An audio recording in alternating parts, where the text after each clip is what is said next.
Welcome to Atmospheric Tales, a podcast that amplifies stories and experiences related to air pollution and climate change from around the world.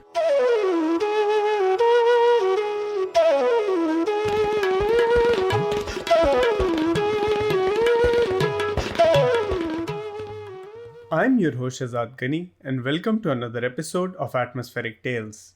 Our interviewer for this episode is Yosira Ornelis Van Horn, who goes by Yoshi. Yoshi is a first-generation college graduate and received a PhD in environmental health sciences from the University of Arizona. She's currently a postdoctoral research associate in the Division of Environmental Health at the University of Southern California, where she received a Diversity Supplement Award from the National Institute of Environmental Health Sciences. Her dissertation focused on working with the Diné communities impacted by the Gold King mine spill to develop a community-based risk assessment and collaborated with community partners to ensure the dissemination of culturally appropriate results. Yoshi's research focuses on addressing unequal exposure to harmful contaminants that affect structurally marginalized communities. Our guest today is an enrolled member of the Navajo Nation, Diné, and the executive director of the Institute for Tribal Environmental Professionals, ITEP. She is responsible for managing ITEP's work with Northern Arizona University, state and federal agencies, tribes, and Alaska Native villages. Before coming to ITEP, she served for over 10 years as Senior Assistant General Counsel to the Gila River Indian Community, where she assisted the community in implementing the historic Arizona Water Settlement Act and founded the community's renewable energy team. She earned her Juris Doctorate degree from St. Mary's University School of Law and a Master's in Environmental Law from Vermont Law School. She is licensed in Arizona and has practiced in state, district, and federal courts. Meanwhile, she currently serves on several federal advisory committees, such as the U.S. Environmental Protection Agencies and the Advisory Committee on the Sustained National Climate Assessment. It is an honor to welcome our guest, Ms. Anne-Marie Chischili. Welcome to the show, Anne-Marie and Yoshi. Thank you, Shashad, for the opportunity of interviewing Anne-Marie Chischili, a visionary Indigenous leader. Anne-Marie, your participation today at Atmospheric Tales podcast is highly acknowledged, and I am honored and thankful to be your interviewer. Thank you for the opportunity to come forward and just talk and share stories. And I admire both of your work. And I am grateful to share the stories of the Indigenous people that I serve and the tribes throughout the United States. I'm the executive director of the Institute for Tribal Environmental Professionals in Flagstaff, Arizona. These territories are sacred to 11 tribes, including my own, the Navajo Nation. I'm Diné, and I normally introduce myself according to my customs. Sheya not Diné tkachini inshle, tворичini bashishchin, hanagahni edesha na anche, my deshgishni edesha nana, and they chantro adochel chimbitwa ayis nasha, awat astanchla yat e analtro. Thank you for allowing me to introduce myself. Thank you so much, Anne-Marie. As Shashad already mentioned, you have a JD with a focus on environmental law, and one of your main focus areas is working alongside Indigenous nations. From your introduction, you mentioned being Diné, and for those not familiar with the Diné, they are one of the Indigenous nations located in the Four Corners area of the United States. You also mentioned attending law school far away from the Navajo Nation. How was attending school so far away from home, and what motivated you to study environmental law? And for those in the audience who are students and want to pursue a similar path, what advice or guidance would you give them? Thank you for that question. You know, I started very young. I had a grandmother, Catherine Wallace, who was in the political arena. So I was raised around political issues with her. So I learned early on a lot of the environmental issues growing up. I'm also a coal miner's daughter. So my father and my uncles and many of my relatives were coal miners. So land issues were always, and natural resources issues were always a topic area around me growing up. So learning how to deal with those conflicts or tensions was something I was raised with, and it imbued me to just look at what I could do as a female. And so as I continued to move forward, I had very strong female leaders. Catherine Wallace, my paternal grandmother, my maternal grandmother, Stella Chischili, taught me how to plant corn, taught me how to herd sheep, and then there's my mother, who was always my backbone and always just encouraged me. She never said you can't do anything. So when I told her very early on that I want to become an attorney, she was like, that's great. And she just encouraged me and supported me throughout the entire journey. So I went to school undergrad in Tucson, then I went to school in San Antonio, then I went to school in Vermont. These are the days before internet, if you can believe it. I know my geography well, but I had to look up where Vermont was on the map again and say, where am I going? But in all those cases, I felt like I was guided there by ancestors. I was guided and protected by my ancestors, even though it was extremely challenging and extremely lonely at times. I always felt like there was comfort when I asked for it. And I was able to make friends who were Indigenous and non-Indigenous to support me as well. So my journey, I felt like, even though it was always challenging, I always felt like no matter how hard it was, I always knew I would complete it. There was never a day when I said, there's no way I'm going to complete this, because I always thought about my ancestors' journey. My people endured the long walk. They were forced off their lands, forced to stay in an encampment with very little means and survive. And then they prayed and prayed and prayed and were able to go home to our homelands. So whenever I got in a really sticky situation, I always prayed and remembered their journey and remembered my grandmother's and mother's journey and said, I can do this. If they can do that, I can do this. So that's what got me through. When I got done with law school, the funny thing was I didn't know what to do afterwards. I had about a year and a half between there where I was really struggling to find a career. And then the environmental arena came up. And as soon as I concentrated on environmental issues, it just blossomed. Everything blossomed. So everything fell in order. And I was able to really concentrate on what I was passionate about, which were the environmental issues, and then working with Indigenous peoples or my tribes. So that's how I got here. So my encouraging words to the younger generation is there's going to be very, very hard times when you're going through your journey. You're going to feel like you hit a wall, but just remember the blood that flows in your veins is powerful. You have ancestors that have endured tremendous amounts of feat to get you to where you are. And so don't give up. Day by day, there's always a new sunrise and you will make it through. Ask for help, pray, and work hard. That's what I would recommend. Thank you so much for sharing those words, Anne-Marie. I can definitely relate to finding strength, especially through family. My family was all in Phoenix, and even though it wasn't as far as way traveling to Tucson as some of your experiences going to Texas and Vermont, there's definitely times where taking on education so far away from home can be challenging. But I always found strength calling my family and connecting with them. And, I was doing this, getting education, as a collective effort to honor family and definitely ancestors. So thank you for sharing that. The conversation you bring up about being guided through traditions being passed down, I want to kind of focus on in one of the papers that you are a co-author in, and this is called the Guidelines for Considering Traditional Knowledge in Climate Change Initiatives, which was developed by a group of Indigenous people. What is traditional knowledge, and is there a story you can share on how traditional knowledge was vital for identifying impacts in the landscapes as a result of climate change? Thank you. It's funny because when we developed the guidelines, I'll just call them the guidelines. So the guidelines came about when I was sitting on an advisory committee for the Department of Interior.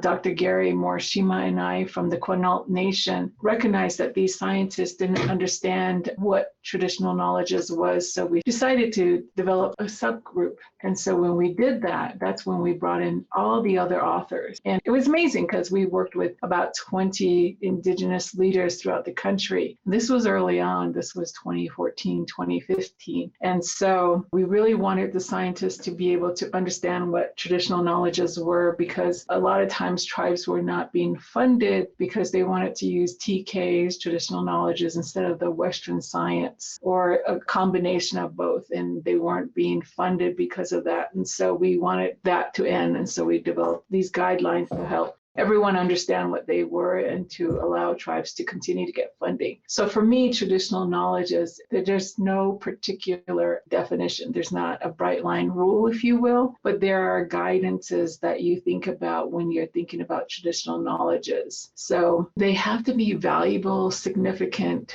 and valid means of thought on their own right. So you don't need anyone to acknowledge it, especially Western science, to acknowledge it and say, yeah, that's correct. I believe they're innate in all of us, whether we're Indigenous or not. I believe they're innate rights of being.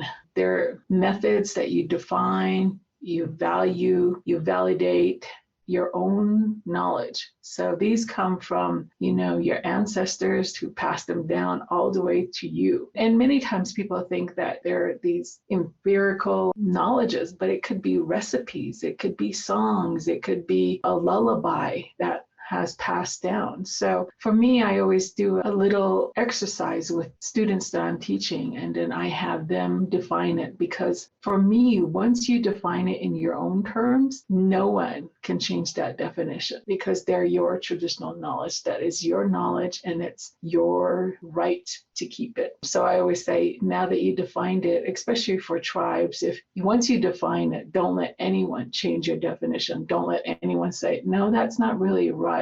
Don't let anyone change it, because that's your knowledge, and those should be protected according to your customs, your laws, and valued as much.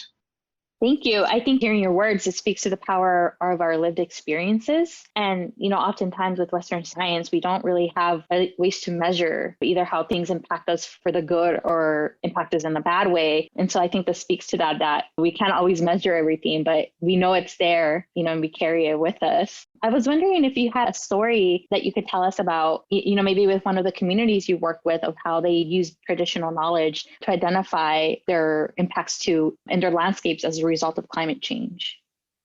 Well, I haven't asked anyone for their permission, so I'm just going to share one from my family. I think all traditional knowledge comes from, like I said, one of my grandmothers, Catherine Wallace. She was an herbalist. So we would walk around her house. She's lived in a small community called Chilchimbito. So she would gather all these things. I remember in her closet, there were all these jars and coffee cans that were filled with all these amazing herbs. They weren't labeled. She knew all of them. And so as I got older and I wanted to walk around with my son, we noticed that a lot of these herbs were no longer in the areas that they used to grow, because the drought in the Southwest, Chilchimbito is on the Navajo Nation. So there's a 20-year drought that has been occurring now. So a lot of these herbs are not naturally growing in their areas that they used to be. So she was noticing that in Navajo, she would say, oh, those used to grow right there. And she would just stare at the spot, and almost like she was mourning that they weren't coming back. And for me, I didn't really understand that at that moment. I didn't know that they were supposed to be there, of course. So really learning how to mix things. I know simple things, but she would have these herbs and medicines for herself and sometimes for relatives. And people would come to her and ask her for stuff. And so she had that gift. And just watching her from afar, I never really had the chance to learn that talent, but just admiring her from afar and just understanding that she knew how to heal herself. So that was a gift. And I see that in many other communities, the landscapes are changing so quickly that a lot of the places they used to gather medicinal medicines or anything like that are changing significantly. So the elders or the medicine people are being challenged. They're saying they're not there anymore. And so that's another issue that rapid climate change brings to people who are subsistence, who live off the earth. Those are things that we deal with. It not only impacts us physically, but it impacts us emotionally and spiritually, because those are things we rely on. And so it can be harsh and it can be difficult at times. Thank you so much for sharing your story and the teachings from your grandmother. I think when I was doing my dissertation, as an outsider, I'm Latina and my parents are from Mexico. And so even though I grew up in Arizona and they teach us in a very Western way about Indigenous nations, they don't really do a good job at providing us with some of this, what is in like our own surroundings. And so when I did my dissertation focusing on how the spill impacted the communities of the Navajo Nation, a lot of the things that I learned on was hearing stories from the elders that were sharing that. And one of the things that would always come up in our community meetings was how we were all interconnected, right? And so, due to climate change or our own doings, how the world is changing and how that impacts us. And then later on, in the more classroom-based settings and conferences, one of the frameworks that I saw emerging around climate change was this idea of planetary health, that human health is interconnected with the natural world. But these ways of thinking, to me, and to I think a lot of people, they recognize that these are rooted in Indigenous knowledge. And so what can non-Indigenous people do to honor and support Indigenous ways of knowing?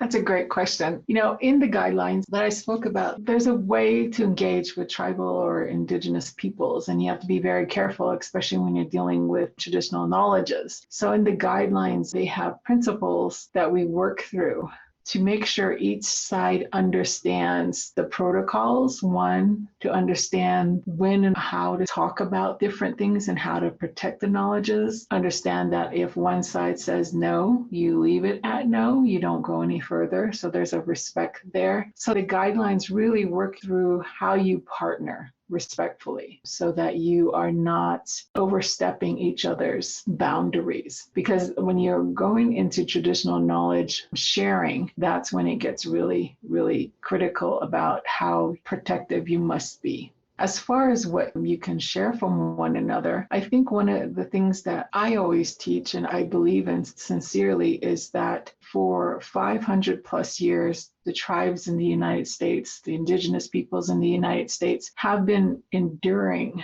constant change. So constantly changing from contact, then we went into the wars, then we went into removal, then we went into boarding school era, all these different things that the federal government imposed on our peoples here in the United States. And every single time we've had to change and adapt. And the resilience, I believe, for me, is already built in our DNA. Like, we already know what hard times are. So really saying, okay, this is another change. All right, we know how to adapt quickly mentally, and physically it may take a little longer, but mentally and spiritually, we're like, okay, we need to make this change. We already know that no matter what, we will survive. That's already ingrained in us. So it's not that fear factor that may come is not as huge. We're already ingrained to be in a state of change. So what non-Indigenous people can learn from us is that same sense of adapting, that same sense of staying calm under fire, basically, and knowing that in the end that we will continue to survive no matter what. So that's something I always teach, because that was taught to me, that no matter what happens, you will survive. You will continue to move the line forward. You will continue to teach your language. You will continue to teach our traditions, and you will be okay. And will it be easy? Probably not. It really hasn't been for centuries. But I know that if I can still speak my language, stand on my lands, wear my regalia, and now teach my son those same things, I am doing what my ancestors have put me here to do. Thank you for your words and the teachings that we're having during this conversation. As we mentioned, you are the executive director at the Institute for Tribal Environmental Professionals, or ITEP, which began with Virgil Masaiswa, a Hopi knowledge holder who was unable to see the sacred mountains as he prayed due to worsening air pollution. As your organization has always been led by Indigenous people for Indigenous people, how has this ensured that the decision-making remains with local communities? And what can you tell us about the role that relationships and accountability play when striving for action-oriented solutions? The original director, Virgil Masaiswa, was a Hopi gentleman, and his elders actually are the ones who prompted him to do something about the air quality between the Hopi Nation, which is about 90 miles due northeast of Flagstaff, which is San Francisco Peaks, which are sacred to them. Like I said, there's 11 tribes in this region. And so he went to Northern Arizona University and met with Dr. William Auberly, who was a dean at the time, who continues to be on the ITEP board. He's a co-founder. So Mr. Masaiswa and Mr. Bill Auberly co-developed ITEP under air quality issues. So that was the cornerstone of air quality. And slowly they began helping tribes. Then they went to the Environmental Protection Agency and met with them, and they developed what would be training courses for tribes in helping tribes to monitor, help them develop air quality solutions for their communities. It began with the request of elders. From that,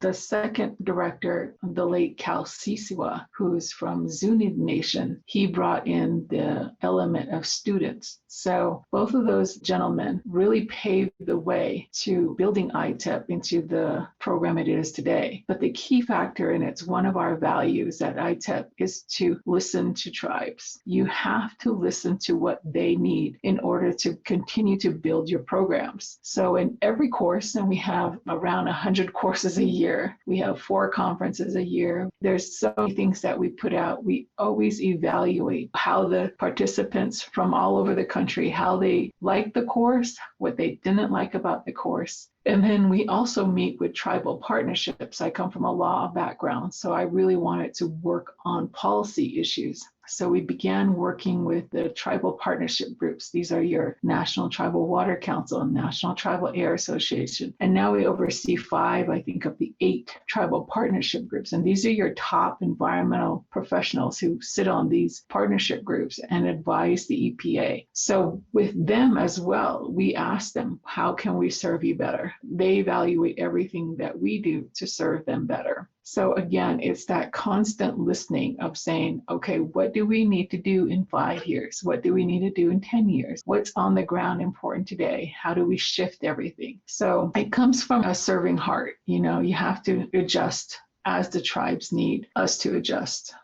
Thank you for that. I've always admired hearing about ITEP's work, but particularly how that land-grant university, NEU, was really willing to let ITEP lead in this area. And I think now they also have a cultural center where students could gather and use it as a space in that area of their studies.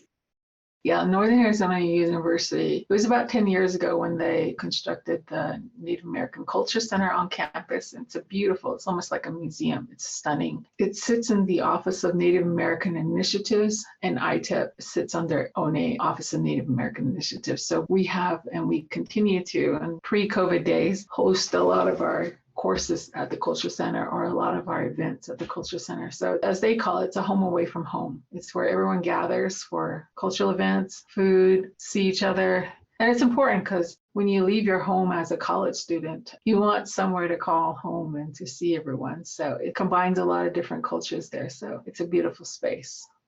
In these discussions of education and respect and passing on knowledge, in climate discussion, we often hear, this focus on the youth, but ITEP has really been a leader in advocating for intergenerational knowledge. What does this look like, and what other areas of intergenerational knowledge are you adding to some of the courses available?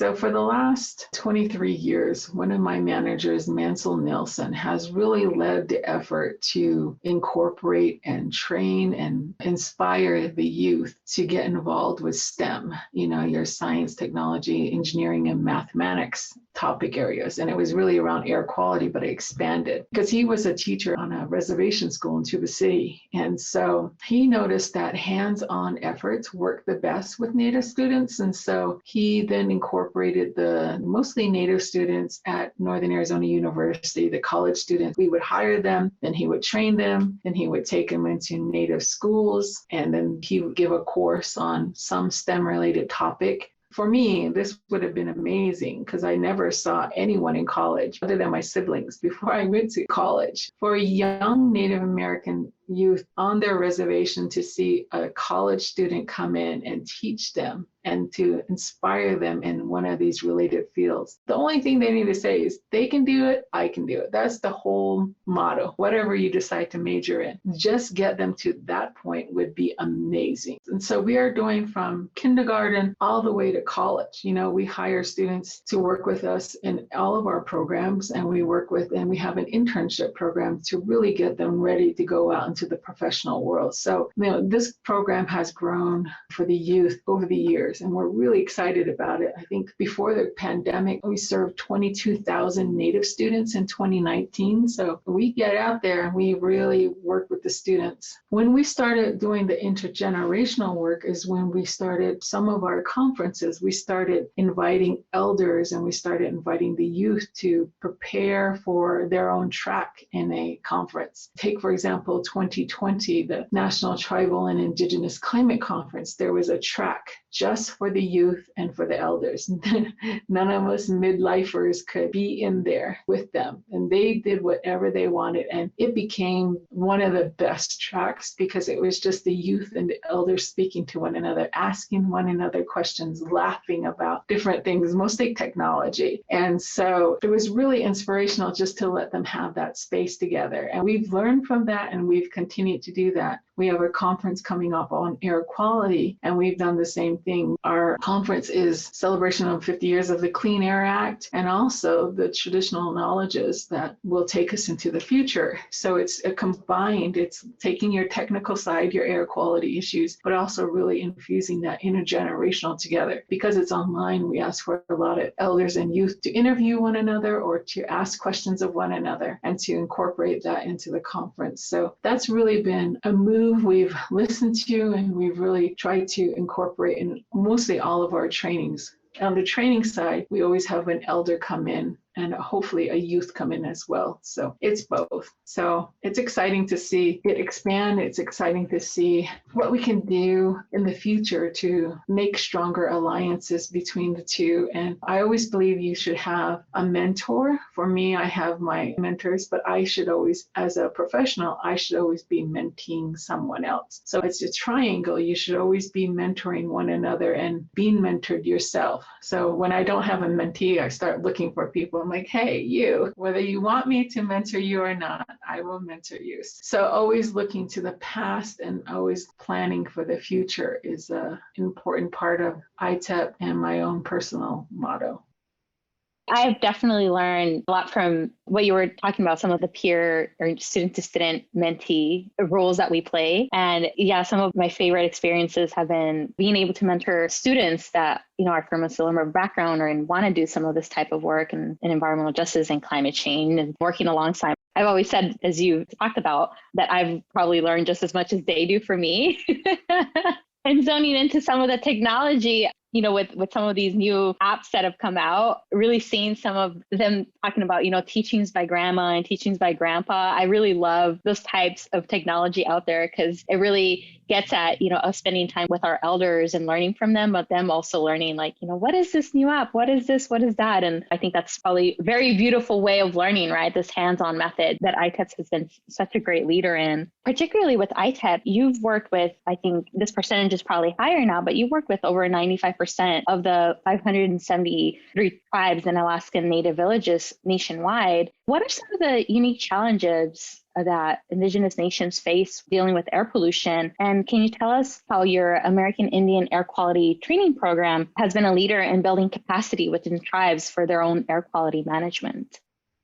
Next year, ITEP will be serving 30 years in the field. I always tease my staff because the last 5% of the tribes we have not served are mostly Alaskan Native villages that don't have environmental programs. They're so small, they don't have environmental programs. So we're just we'll just go one summer, live in the bush and serve all those and get to them, so that would be a dream. As far as the American Indian Air Quality Training Program, now that took me a while to learn, but it's the cornerstone of ITEP. And it began really with listening to tribes and what they needed. Most of the tribes were contemplating, how do I really need air quality program? So one of the things we developed was the Tribal Air Monitoring Support TAMS Center, and that's in Las Vegas, and it's headquartered with EPA there. And so they're our technical arm. So what we have there as well is we have an equipment loan program. So say a tribe is not really sure if they want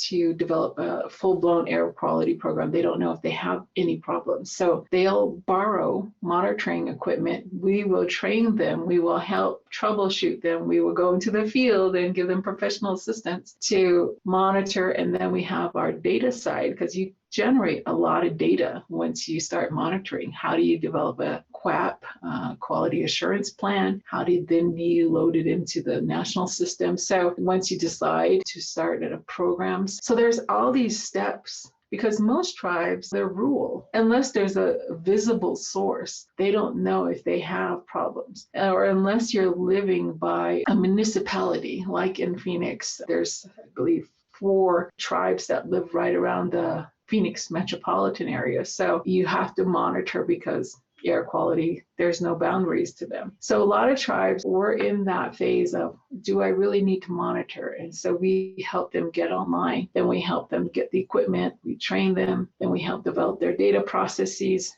And then really looking at where they were. Some tribes didn't have air quality issues, so they didn't go into the monitoring, but a lot of tribes found out that they had traceable issues that they couldn't figure out where they were coming from. So we helped them find and develop an air quality program, and then we helped them develop their codes, so they could enforce a lot of those issues, whether it was outside or whether it was the constant problem of trash burning within reservation lands, always an issue. Up in Alaska, you're looking at road dust, that because a lot of the roads on tribal territories or village territories are unpaved, so you have a lot of road dust that contributes to air quality issues. There's issues around radon that you have to also look and test for. You can't taste it, smell it. So those are some of the issues that impact air quality. Those are all ambient or outdoor issues. You then go inside the house because so many people in rural communities still burn coal and wood to keep their houses warm. You have a lot of indoor air quality issues as well. And that has become a really big issue in the last 5 years, really looking at wood stove change out systems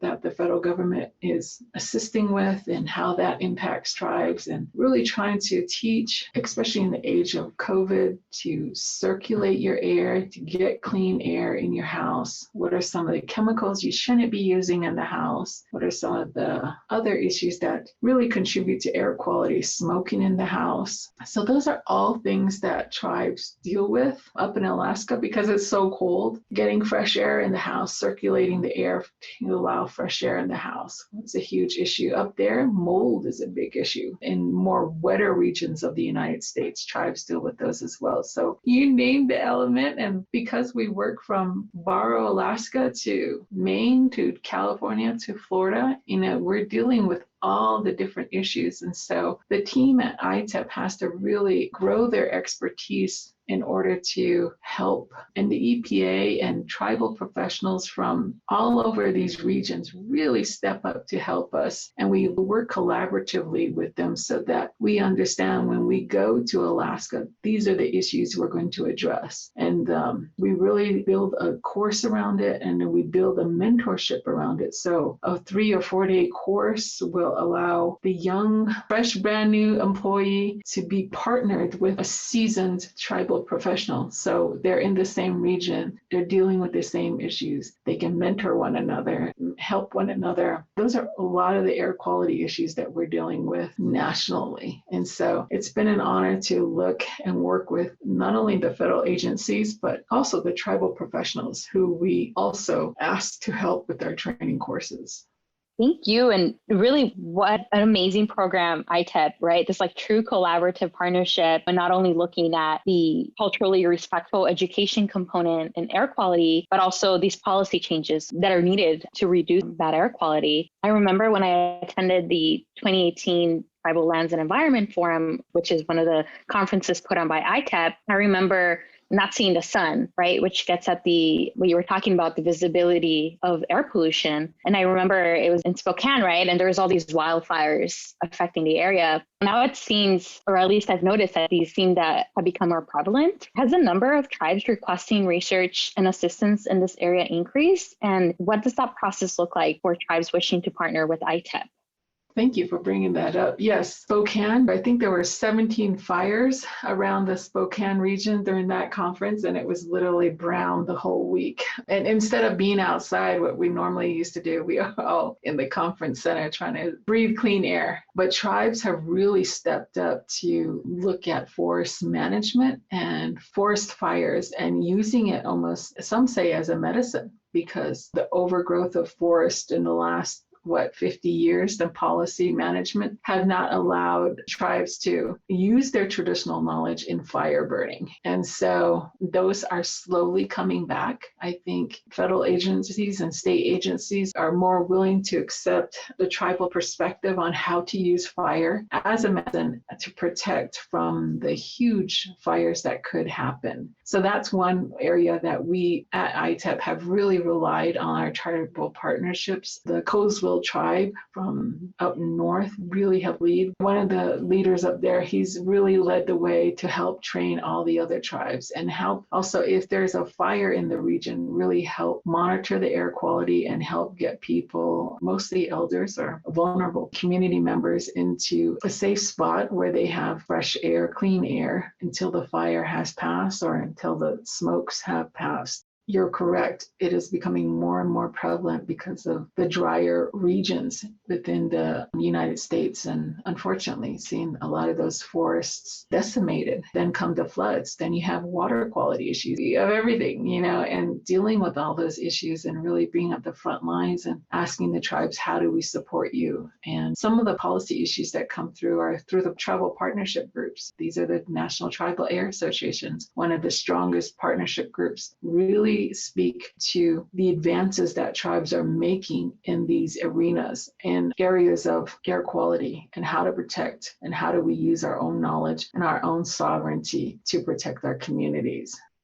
You mentioned Indigenous sovereignty, and one of the discussions that has emerged is that to uphold Indigenous rights, Indigenous people have a right to govern their own data, which hadn't always been the case. One of your newest training courses focuses on data management through the Virtual Data Academy and Conference. Sometimes when people think of data, they might just think of numbers, but what the Navajo Nation partners taught me is that data doesn't always mean just numbers. I wonder if you can share a little bit about what does data mean to you and specifically to ITEP when working with some of these communities.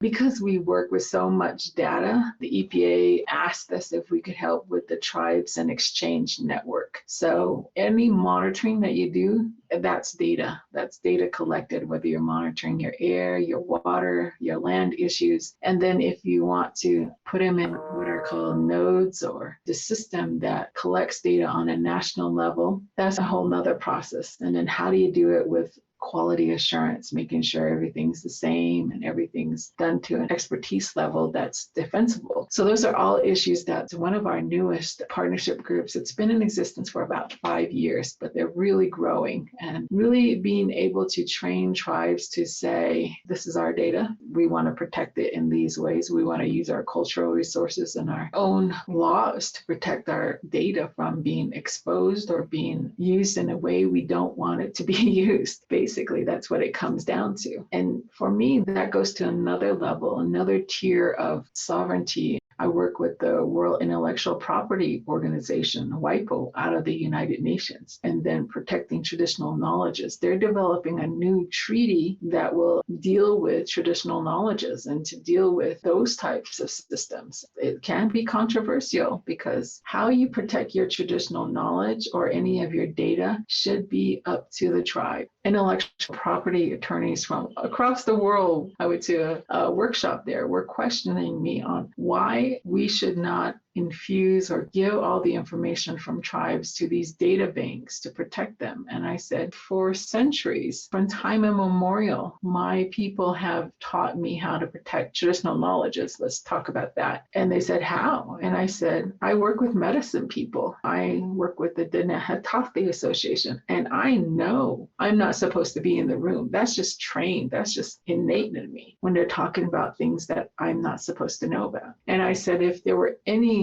breach, my family, my community would keep me accountable. That's where it comes from. That's the system we have in place, and it has worked. And then when it comes to data sovereignty, when it comes to the information, I feel the same way. If the tribe does not want to release the data, that's up to them. They have systems in place. That is up to them. They are a sovereign nation, respect it. And so this is a very fast growing field. And as we're learning new things, we're really, really thankful for the governance council that oversees this tribal partnership group and just all the work they have been doing to train tribes to build capacity and then also to train tribes on developing their own rights or developing their own ways of protection.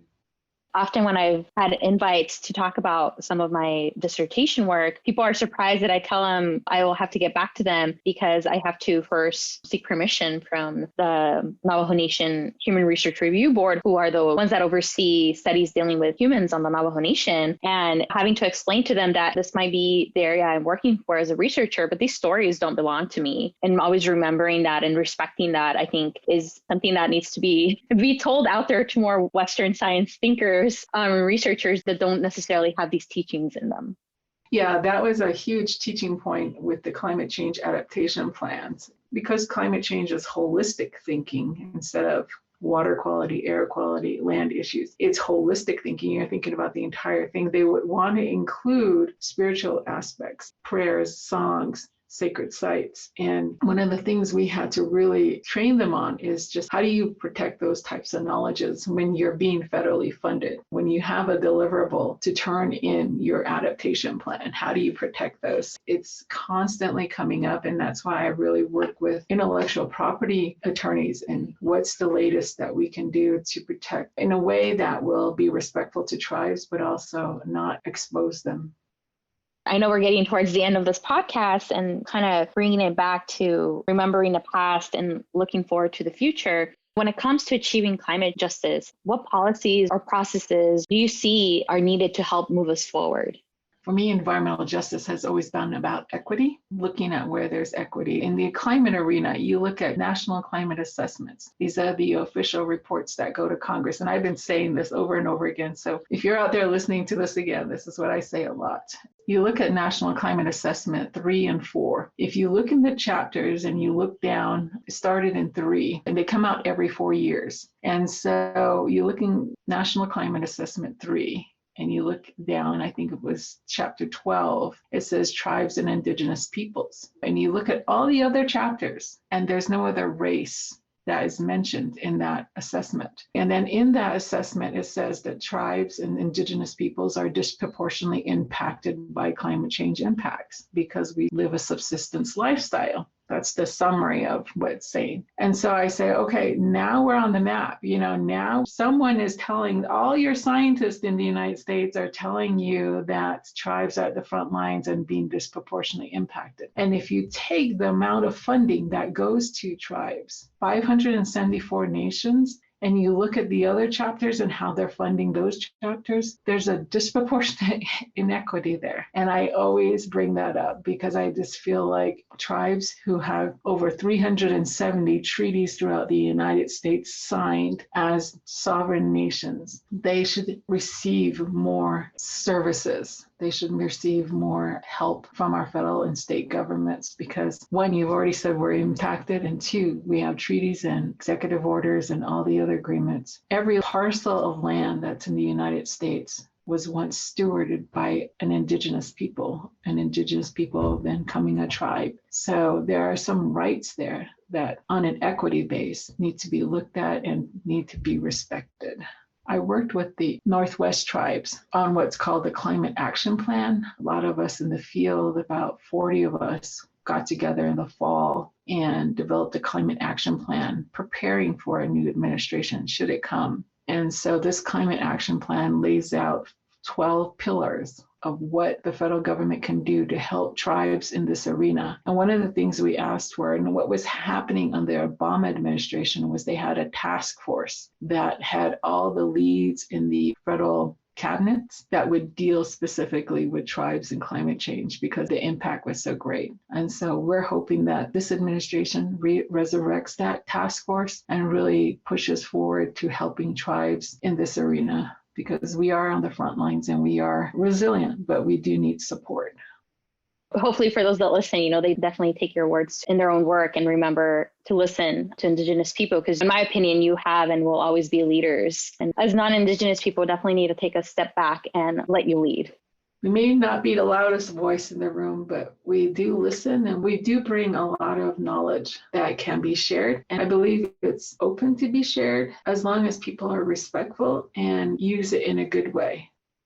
Thank you so much, Anne-Marie, for your time and the lessons and the stories you shared with us today. And hopefully these will serve many people in the future in their endeavors with climate change. Thank you for the invitation and thank you for your very thoughtful questions. I can tell that you've put a lot of thought and research what we do at ITEP. And so thank you for your work and thank you, Shazad, for the opportunity to just talk about issues that I am passionate about and giving us a safe space that we can share this and that we can help grow from one another. When I begin these talks, I always close my eyes and ask for my ancestors to speak through me. So what you're hearing today is what my ancestors would want you to learn. So, thank you very much. With that, I would like to thank our guest, Anne-Marie Chischili, and our interviewer, Yosira Ornelas Van Horn, for joining us on this episode of Atmospheric Tales. Thanks to all our listeners for tuning in. Make sure to subscribe and share.